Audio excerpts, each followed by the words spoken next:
I think that's something that happens in science, that you have these multiple degrees of connections everywhere.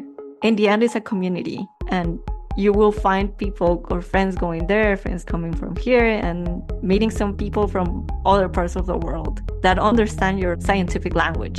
Physics is going to be the same here and China or the States or anywhere, but we can still communicate. And I think that's beautiful. Welcome to the PAM Talks. Each episode, we interview a new physics and astronomy mentor exploring the universe through the lens of diversity. My name is Stefan Sura, and I'm your host for today. I'm an undergraduate physics student at the University of Calgary. Today, we're going to be interviewing PhD student Mayte Li. Mayte comes from Mexico City. Physics has taken her from Mexico to the United States, back to Mexico, and finally to Canada. She's now focused on researching quantum imaging at the Integrated Hybrid Quantum Circuits Lab at the University of Calgary. In this episode of the PAM Talks, we are going to dive into Mayte's incredible journey, explore what it means to be a physicist, and discover the world of quantum imaging. This is the PAM Talks, where the universe is as diverse as the minds unraveling its mysteries. Coming up next, my interview with Mayte.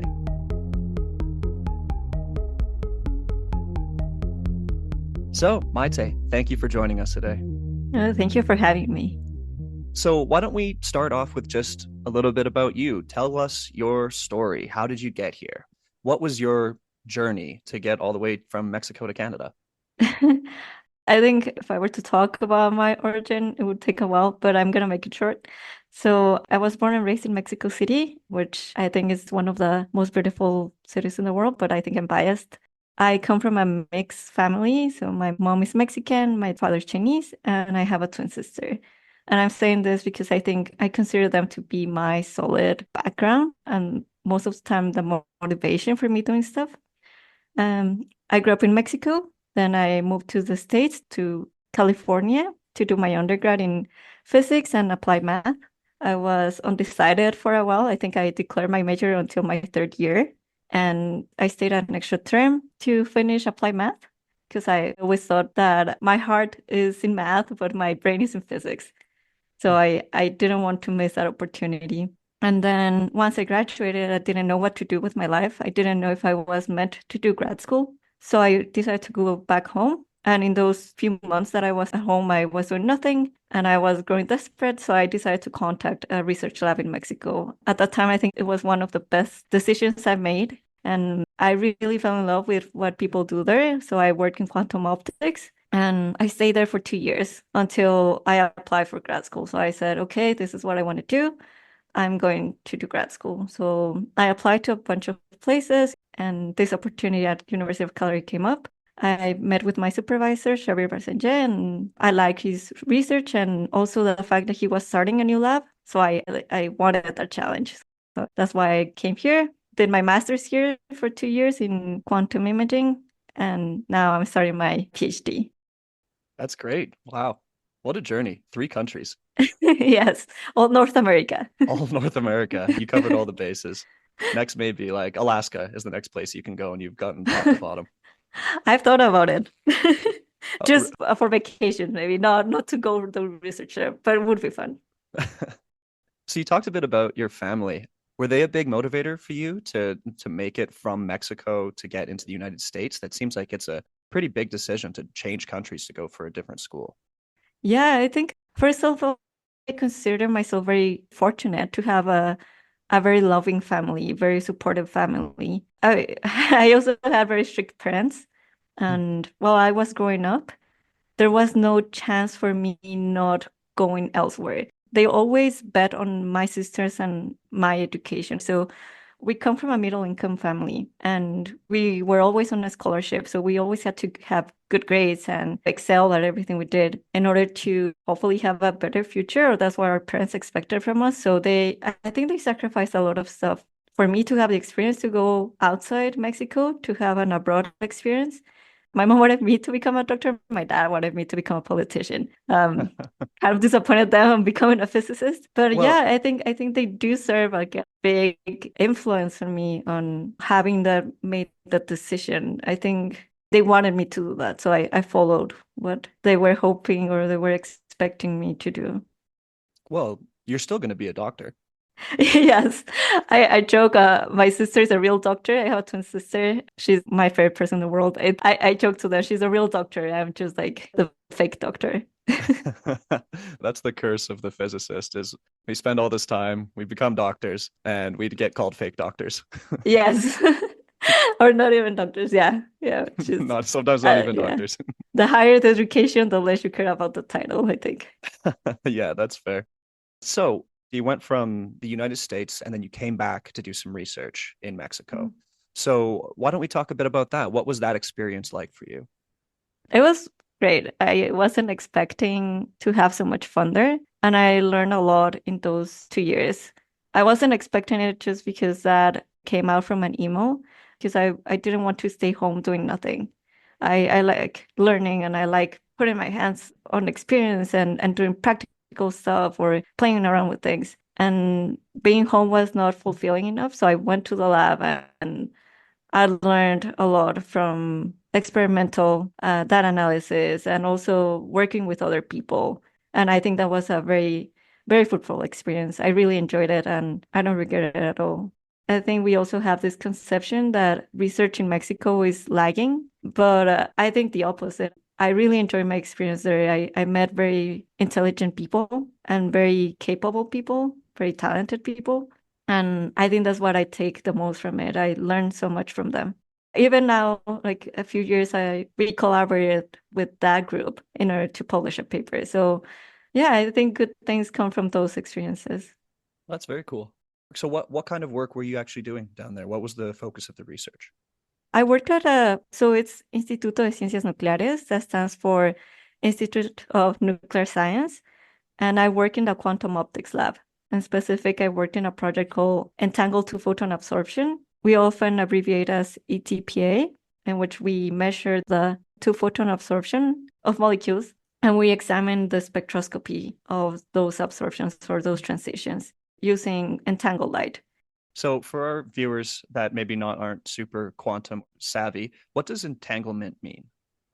Tough question. I don't have a good explanation to that. I like the way someone phrased it to me a while ago, actually, the postdoc in Mexico. He said entanglement is a state in which you have two particles that are so well connected, but you have no information about them.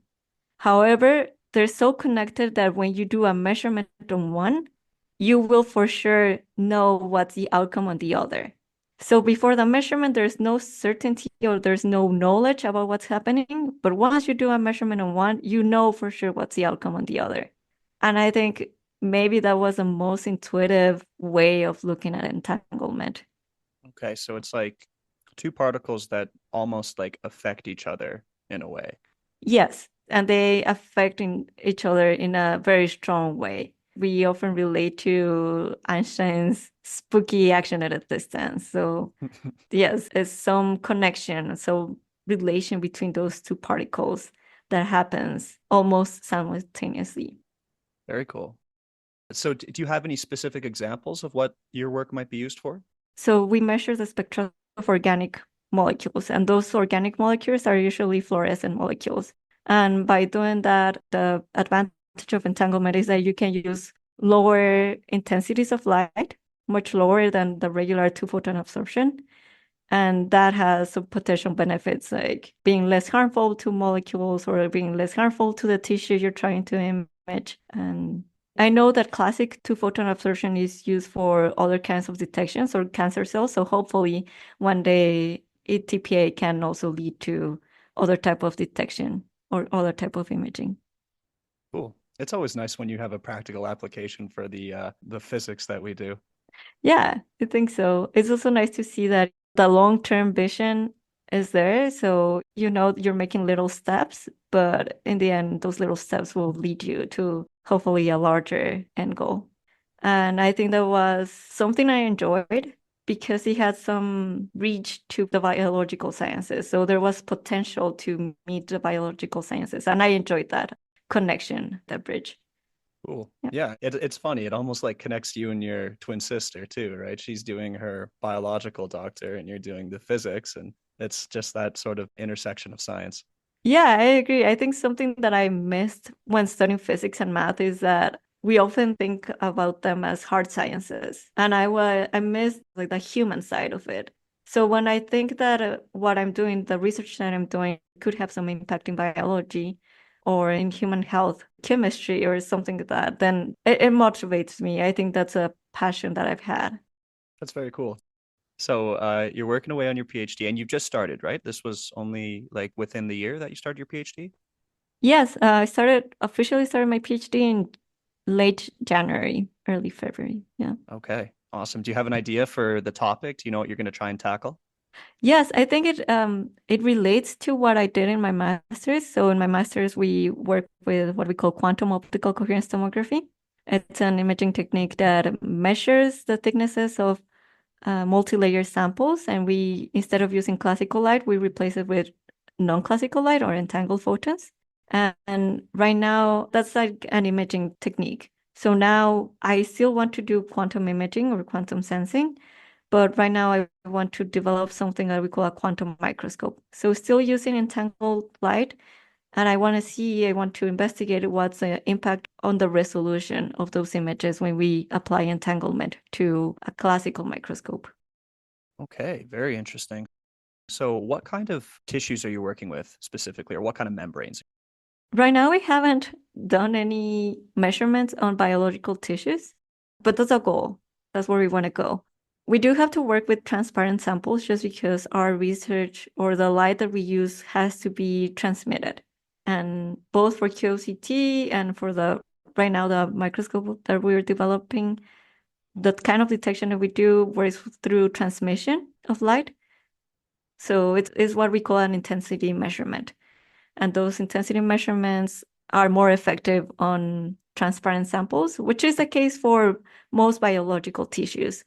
So right now we're not at the stage of testing biological tissues, but we are testing things that could simulate a biological tissue. That's exciting stuff. I think that has the potential to have some very, very big real impacts on the world. Maybe your sister's going to be using the technology you develop someday. I do want to interview her. Like maybe she has some samples to provide. That would be cool. Yeah, so why don't we talk a bit about where do you see the quantum sensing field going in the next 5 to 10 years? I think there's a lot of potential. And right now, I think there's a hype for quantum and quantum computing, quantum information. And I think these fields of quantum imaging, quantum sensing, they're nascent. And because of that, I think it's exciting. We're still learning and we're still developing, finding out these new techniques where we take a classical system and we say, okay, how can we improve this with quantum? How does that have an effect on the resolution? How does that have an effect on the wavelengths that we're using to image? How does that have an effect on the penetration depths or if it's going to be any different? So in 5 years, I think we're going to do big steps just because this is a very new field. And I think every new little invention is going to be big, at least in the sensing field. And it also teaches us that there's new and different ways of doing what we did traditionally. So, for instance, we had an idea of how we did imaging before, like geometric optics, well, geometric ray optics, and how that translates to quantum. I think that's an interesting part, like how is imaging different now that we're applying quantum into it? Right. Kind of just like an evolution, basically. Yeah. Yeah, sometimes it's not about replacing our traditional views, but it's about improving, about enhancing something. Yes. I think I like the term evolution. Yeah. It's very cool. Okay, well, so after you took your time in Mexico, you came up to Canada. Like, how did that come about? I knew I wanted to do grad school but I wasn't sure about a PhD. I think a PhD is a large commitment, and I knew I didn't want to do it. And the reason Canada came up is I've heard about the Quantum City before, the IQSC here at the University of Calgary before, but it didn't come up to me up until I was applying to schools. So in the States, a lot of the programs in quantum information, quantum computing, you would have to pay. if it's a master's degree. If it's a PhD, it's a different story, but I knew I didn't want to commit to a PhD. And in Canada, there's a different story. In Canada, you get paid to do research. So I applied specifically to schools here in Canada that would pay me to do a master's. And those schools included Waterloo and the University of Calgary. I was rejected from Waterloo, but I think looking back at it, I think I'm grateful for that happening because I ended up in a place where I think I like being and I like the experience that I'm having here. So, okay, so you're in Canada. You decide to do your master's, and then you weren't sold on doing your PhD, but here you are. Now you're doing PhD. So what changed? The fact that I love the research that I do here, and also the fact that I love the family I've created here. So something that was very important to me was that I could communicate and that I could work in a place where I felt comfortable. And I think the connections I made here, the friends and coming to lab every day, it's something very meaningful to me.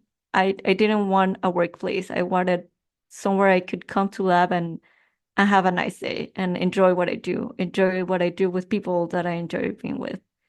So that relationship is what also determined or led me to do a PhD here. Sort of like your family away from your family. Yes, that's exactly how I always describe them. They're my family away from my family. So yeah, I'm very grateful for them too. Yeah, you can't ask for much better. Um, well, you were talking a bit. I think I remember you mentioning earlier that you're actually still collaborating with your old team down in Mexico. Is that right? Right now we've had some conversations, but we were more in touch last year when we were writing a paper on QOCT, so quantum optical coherence tomography. They happened to be working on that too. So I didn't know, but it was a nice coincidence that Xavier, my supervisor, knew the PI Alfred from Mexico City from before. They didn't know each other in person, but they met online before. And it was a nice coincidence that I come from that lab. They knew each other before, and this project came along. So yeah, it was a nice connection. So we decided to collaborate with them. They developed part of the theory and also an algorithm, a generic algorithm to improve our measurements. Very cool. I love these connections that you have. It's like spanning three countries and you've got connections all over the place, making family here, making family in Mexico. It's really, really nice. I think that's something that happens in science, that you have these multiple degrees of connections everywhere. And I think that's something very noble and very beautiful about science. In the end, it's a community, and you will find people or friends going there, friends coming from here, and meeting some people from other parts of the world that understand your language. And I don't mean like Spanish or English. I mean scientific language. Physics is going to be the same here and China or the States or anywhere you go, it's the same physics, but we can still communicate. And I think that's beautiful. So yeah, it really is pretty amazing. So we're kind of talking a little bit about philosophy now, which I love. Um, I love to. it's great. It's so cool. So what would you say is your philosophy about physics or being a physicist? Do you have anything that like drives you, that keeps you motivated while you're doing your, pretty complicated work? I think that has developed throughout the years. I became interested in physics not because of classical physics, like what we're taught in school, but because of quantum mechanics, actually. And I remember that it happened in middle school with a professor who showed us a video about Schrödinger's cat. And I remember thinking that's what I want to do. And I struggled through physics, I struggled through mechanics, I struggled through thermodynamics and all the classical physics. But I knew that the part I really enjoyed was quantum mechanics. And I'm saying this because I think that physics shouldn't be natural to all of us. Like I often joke and I say, I love physics, but I know physics doesn't love me back sometimes. And it can be a struggle some days. But as long as you're willing to put in the work, as long as you remain humble and grounded about your knowledge, having always an open mind and growth mindset, I think anyone can be a physicist. You don't have to be a genius in order to become a physicist. You just need to be hardworking I think resilient. I think that's a really great message for a lot of people to hear, myself included, actually. Do you Sometimes you come look, from a business background too? I do come from a business background. That's Mm. right. Yeah. So I'm way out of my element. How was the transition? I think it's very similar to you, in that I knew that I love physics. And so that keeps me motivated every day. I Mhm. know like the work is hard, but I love doing it. So it makes it worth it at the end of the day. Yeah, exactly. I also like to think that it doesn't matter long it will take me. I know I can get there. I know I can push myself to get there. So I think it's about being passionate and being committed. Yeah. Mm. So obviously doing a PhD is a lot of work. How do you manage to find that balance between, your work and just what you like to do on your free time? I have multiple hobbies. I don't excel at all of them, but I enjoy them a lot. I love being outdoors. So anything that goes from running to hiking. And recently, and because of my lab, I got into climbing. So every weekend we go climbing. I think it's very similar to physics in the way that if you're going to put in the work, the sense of achievement afterwards, the reward is very fulfilling. So yeah, I really enjoy climbing with them. And it also teaches you a lot about resilience. Also, you need to have a strong connection with your partner. And I think that it parallels what we do in the lab. You have to have good communication with the people you're around with. And also just to have fun. I think that's something that Mexicans teach you, like learn Hmm. to enjoy life, learn to enjoy your time here. Not everything revolves around school. So you should also have some balance in your life. Yeah. And at the very least, it teaches you about gravity. Yes, hopefully in a good way. Hopefully you're not ended up in the hospital. Yes, yeah. I've been climbing before. When you get up pretty high, you're It gets reminded very pretty quick. scary. Yeah. Yes, it gets scary.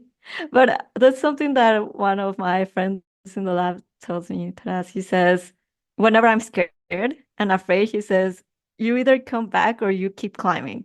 And coming back is very scary. So keep climbing. Climbing is the option. Keep going. Awesome. Do you do climbing outdoors as well? Yes, we do. We go climbing outdoors when the season is right. Yes, fair. That's extra scary. Good for you. I like it more than indoor climbing, actually. Oh, really? Yeah, because I think there's more flexibility. There's more freedom on it. Mm. And it's something to be said about conquering a mountain, like making it to the top and feeling like, wow, I did that. Yeah, exactly. I remember that 2 years ago we went on a hike to Yamnuska, I think. And I remember seeing people climbing there. At that time, I didn't climb, and I looked up and I saw people climbing, and I said, "Oh, those people are crazy. I don't know how they're doing it. Like that's crazy." And then this past summer, I went out to climb Yamnuska. My friend took me there, and the feeling of that was before I used to think those people are crazy, and now I'm doing it. It's yeah, that feeling of achievement is something you cannot beat. It's just like physics, right? You're It's like, just like okay, physics. I don't think I can do this. But Yeah, then you just exactly. But then you just do it, and little by little. Again, I didn't become an expert in like one day from another. It takes time and it takes a lot of falls. It's yeah, you'll fall, you'll get hurt, but you'll get there. You'll get there. And even if you need to come back, sometimes that is okay too. try again another day. Yeah, exactly. Yeah, physics won't go anywhere, and the mountain won't go anywhere. That's great. So Maite, thank you for joining us here. We're honored to have you. Thank you so much for being so generous with your time. This was awesome. Oh, thank you guys. Like, honestly, thank you for doing this. It sounds cheesy, but I am very honored for this. So, yeah, anything I can help with. This was awesome. Thank you. Voy a decir gracias, gracias a usted, gracias a ti.